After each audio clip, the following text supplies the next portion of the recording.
Hello everyone, so this is a brief tutorial on how to clean your Ross windows in your Docucolor 240, 250, 252.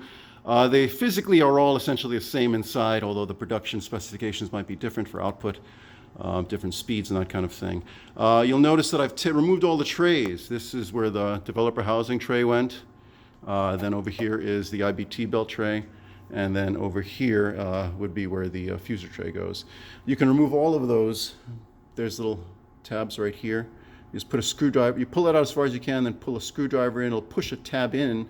You'll be able to pull it out a little more, and then there's a second tab, and you have to push that again, and they'll all come out completely. And again, it's on both sides, so you're gonna have to do one side, then jostle over to the other side and do that, then pull, and back and forth until you get all the way out. So there they are right there, developer housing, the fuser, and finally I have the IBT belt there.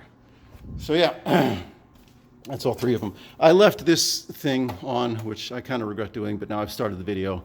You might see me trying to get in there, and maybe camera angles might be a little weird, but whatever. The other thing I've done is I've got a can of compressed air, because you want to blow the windows clean in case you leave any lint or paper on the windows. At first I was using this towel, but then it left since these fibers, you see these little fibers there, they would come off and stick to whatever little metal clips I hit, or would stay on the window, which would add more blowing off with the compressed air. So I started using this instead, which is actually nice because I can fold the paper towel almost like a blade.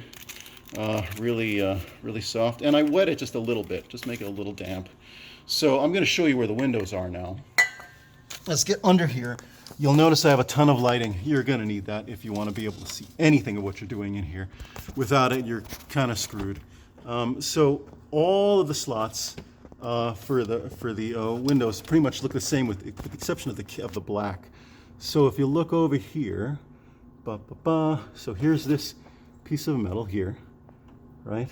And then there's this piece of metal here next to it, and that's a thin pole. It runs all the way down the entire length, and then behind it, there's a window. If you see this metal clip right here, if the light catches it right, you'll see a little reflection, that little metal clip with the white bit on two ends there. That holds the piece of glass in place, and yes, it is a piece of glass. It's just a little deep in there, and it's hard to see because you have to get the light to hit it just right. So what you're gonna do is you'll take your little bladed paper screwdriver and then try and press the paper up against that window slightly, not too hard, and just run it all the way down the length of it. Same thing is here with the yellow. Again, you'll see this little slot right here. That's the little metal piece there. You'll run it all the way down that slot. Here again is the cyan.